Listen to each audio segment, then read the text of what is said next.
Welcome back to the Mark 10 mission, where we gather together, listen to the Word of God, and pray and worship Him through music.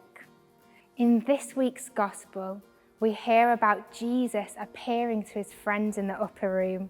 Can you imagine how they must have felt to see Him? Father Gabriel is going to share this story with us now.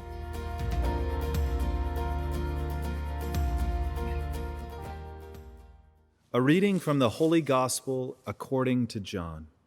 Glory to you, O Lord. In the evening of that same day, the first day of the week, the doors were closed in the room where the disciples were, for fear of the Jews.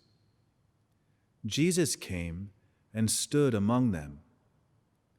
He said to them, "Peace be with you," and showed them His hands and His side. The disciples were filled with joy when they saw the Lord, and He said to them again, "Peace be with you. As the Father sent me, so am I sending you." After saying this, He breathed on them and said, "Receive the Holy Spirit. For those whose sins you forgive, they are forgiven. For those whose sins you retain, they are retained."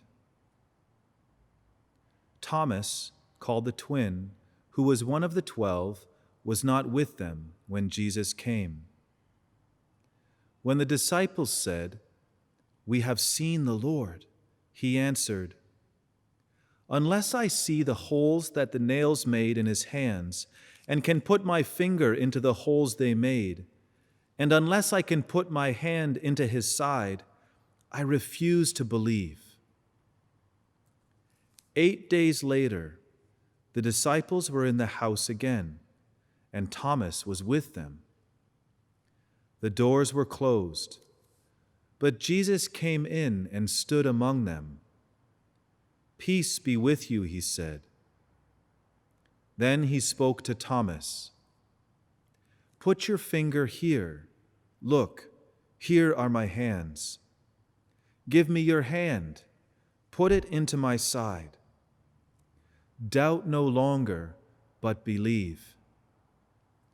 Thomas replied, "My Lord and my God." Jesus said to him, "You believe because you can see me.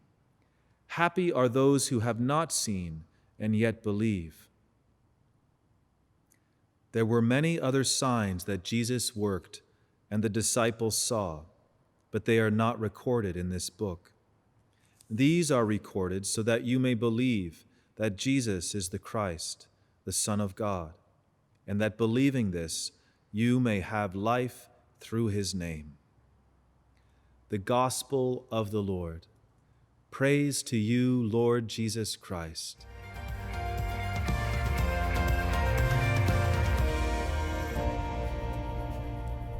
Hello, boys and girls.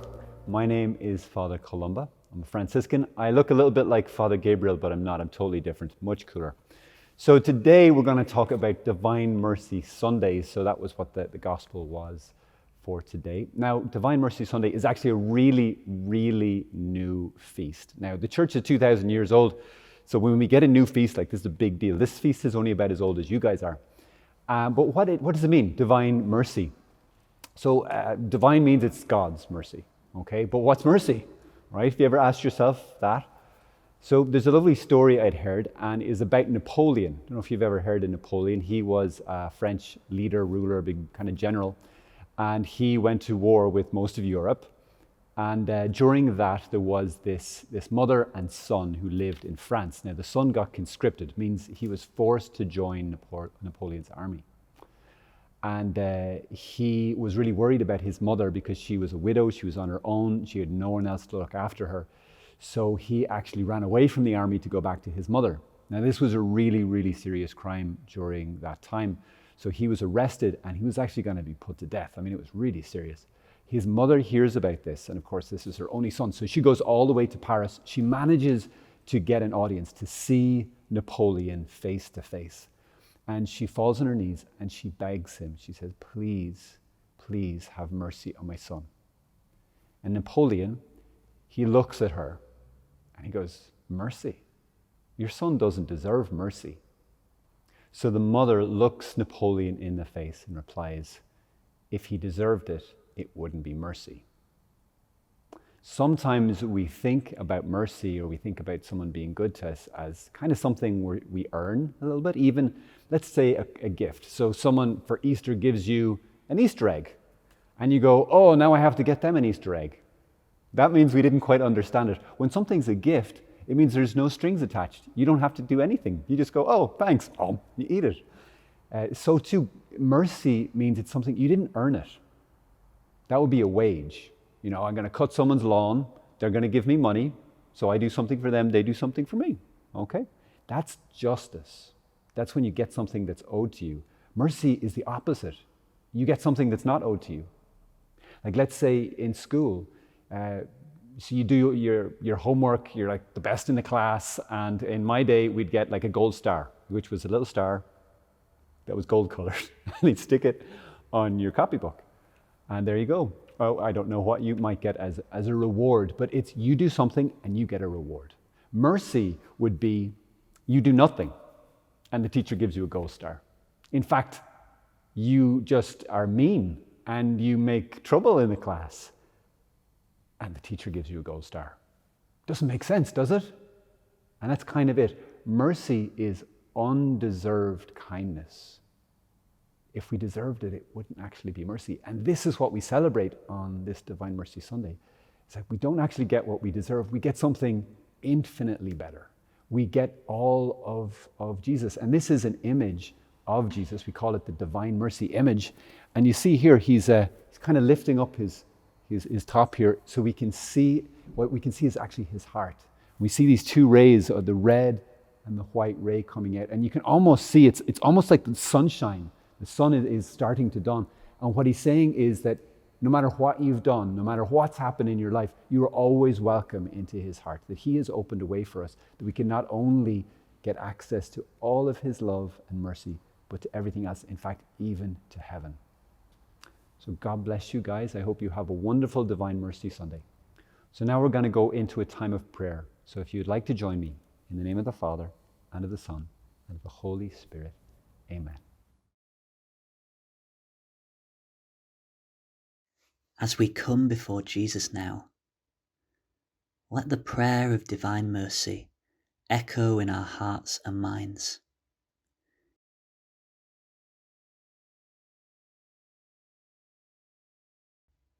Jesus, I trust in you.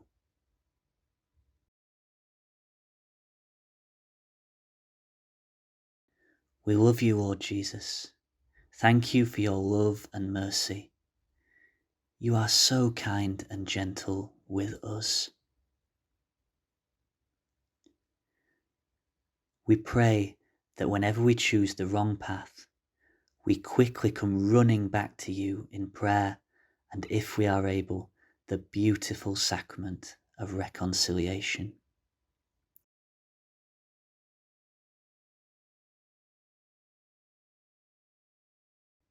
May your great mercy, Lord Jesus, wash over us. Holy God, Holy Mighty One, Holy Immortal One, have mercy on us and on the whole world.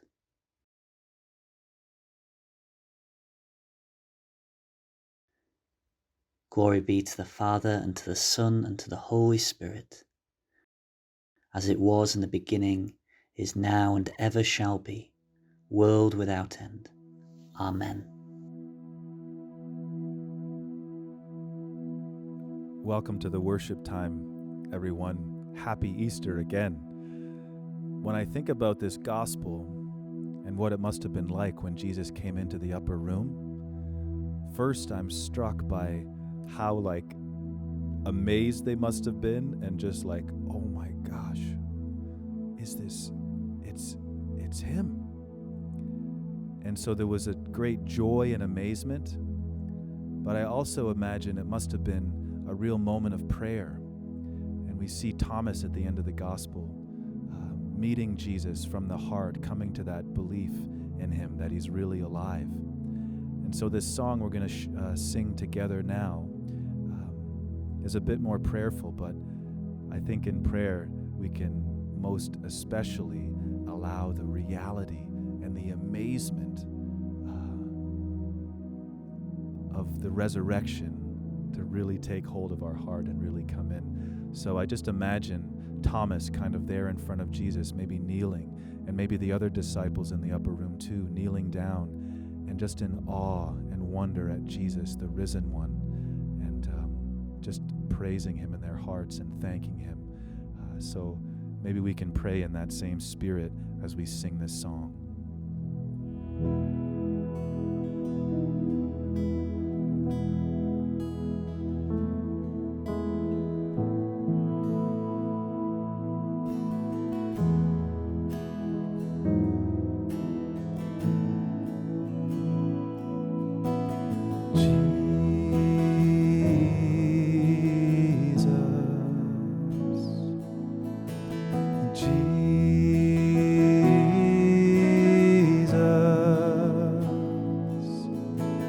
Holy and anointed one, Jesus,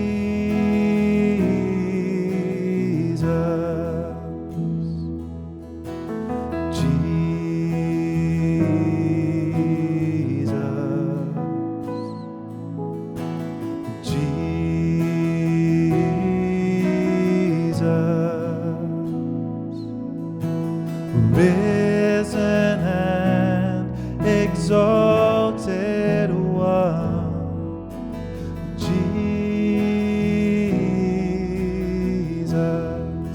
your name is like honey on my lips, your spirit like water to my soul, your word is a lamp unto my feet. Jesus, I love you. I love you.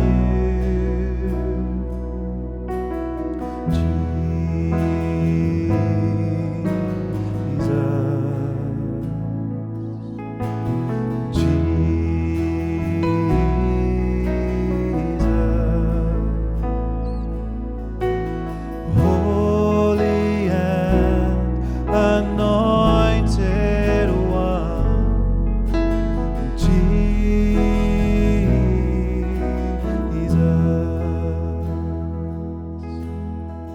As we sing this verse one more time, I just invite you, maybe you're one of the apostles, you're imagining yourself in the upper room, and you too want to have that same experience that Thomas had, to really believe and know that Jesus is alive and that he's there.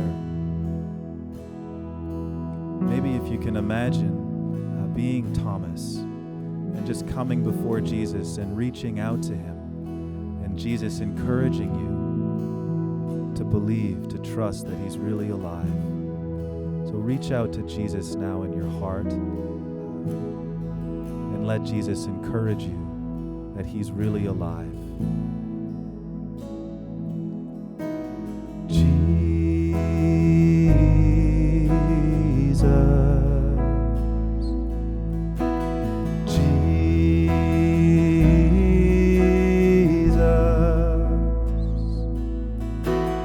Holy and anointed one,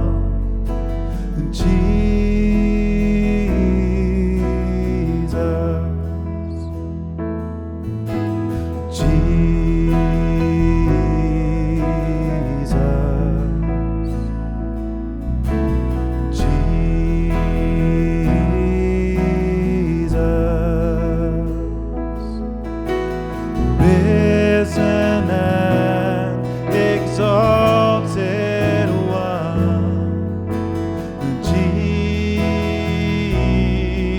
Jesus, your name is like honey on my lips, your spirit like water to my soul.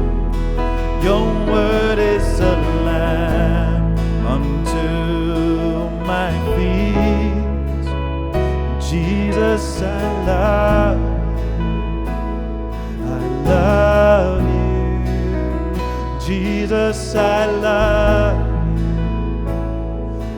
love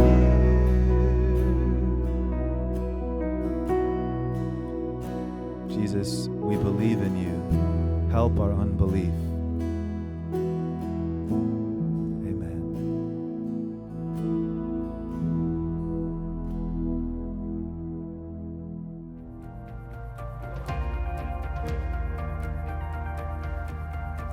Your Mark 10 mission for this week is to do an act of mercy. So a good way to think of this is to do a random act of kindness. So something you don't have to do.